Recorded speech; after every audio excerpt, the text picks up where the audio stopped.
चंड और मुंड का वध।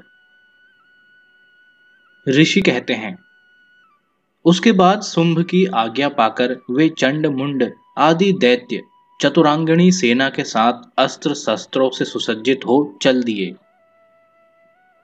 फिर गिरिराज हिमालय के सुवर्णमय ऊंचे शिखर पर पहुंचकर उन्होंने सिंह पर बैठी देवी को देखा। वे मंद मंद मुस्कुरा रही थी।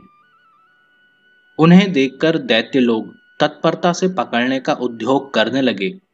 किसी ने धनुष तान लिया, किसी ने तलवार संभाली और कुछ लोग देवी के पास आकर खड़े हो गए। तब अंबिका ने उन शत्रुओं के प्रति बड़ा क्रोध किया। उस समय क्रोध के कारण उनका मुख काला पड़ गया, ललाट में भौहें टेढ़ी हो गई और वहां से तुरंत विकराल मुखी काली प्रकट हुई, जो तलवार और पाश लिए हुए थी। वे विचित्र खटवांग धारण किए और चीते के चर्म की साड़ी पहने नरमुंडों की माला से विभूषित थी। उनके शरीर का मांस सूख गया था, केवल हड्डियों का ढांचा था जिसमें वे अत्यंत भयंकर जान पड़ती थी।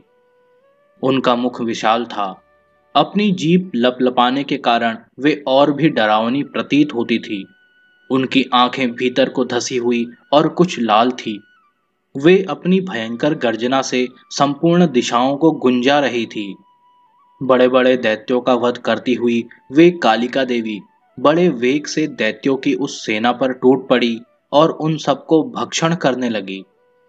वे पार्श्व रक्षकों, अंकुशधारी महावतों, योद्धाओं और घंटा सहित कितने ही हाथियों को एक ही हाथ से पकड़कर मुंह में डाल लेती थी। इसी प्रकार घोड़े, रथ और सारथी के साथ रथी सैनिकों को मुंह में डालकर वे उन्हें बड़े भयानक रूप से चबा डालती थी।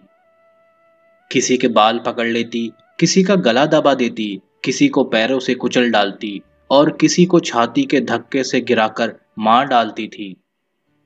वे असुरों के छोड़े हुए बड़े बड़े अस्त्र शस्त्र मुंह से पकड़ लेती और रोष में भरकर उनको दांतों से पीस डालती थी। काली ने बलवान एवं दुरात्मा दैत्यों की वह सारी सेना रौंद डाली, खा डाली और कितनों को मार भगाया। कोई तलवार के घाट उतारे गए, कोई खटवांग से पीटे गए और कितने ही असुर दांतों के अग्रभाग से कुचले जाकर मृत्यु को प्राप्त हुए। इस प्रकार देवी ने असुरों की उस सारी सेना को क्षण भर में मार गिराया। यह देख चंड उन अत्यंत भयानक काली देवी की ओर दौड़ा तथा महादैत्य मुंड ने भी अत्यंत भयंकर बाणों की वर्षा से तथा हजारों बार चलाए हुए चक्रों से उन भयानक नेत्रों वाली देवी को आच्छादित कर दिया। वे अनेकों चक्र देवी के मुख में समाते हुए ऐसे जान पड़े मानो सूर्य के बहुतेरे मंडल बादलों के उदर में प्रवेश कर रहे हों। तब भयंकर गर्जना करने वाली काली ने अत्यंत रोष में भरकर विकट अट्टहास किया। उस समय उनके विकराल वदन के भीतर कठिनता से देखे जा सकने वाले दांतों की प्रभा से वे अत्यंत उज्जवल दिखाई देती थी। देवी ने बहुत बड़ी तलवार हाथ में ले हम का उच्चारण करके चंड पर धावा किया और उसके केस पकड़कर उसी तलवार से उसका मस्तक काट डाला। चंड को मारा गया देखकर मुंड भी देवी की ओर दौड़ा। तब देवी ने रोष में भरकर उसे भी तलवार से घायल करके धरती पर सुला दिया। महापराक्रमी चंड और मुंड को मारा गया देख मरने से बची हुई बाकी सेना भय से व्याकुल हो चारों ओर भाग गई।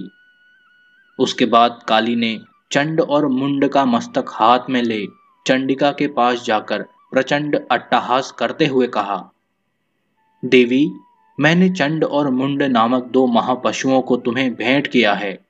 अब युद्ध यज्ञ में तुम शुंभ और निशुंभ का स्वयं ही वध करना। ऋषि कहते हैं, वहां लाए हुए उन चंड मुंड नामक महादैत्यों को देखकर कल्याणमयी चंडी ने काली से मधुर वाणी में कहा, देवी, तुम चंड और मुंड को लेकर मेरे पास आई हो, इसलिए संसार में चामुंडा के नाम से तुम्हारी ख्याति होगी।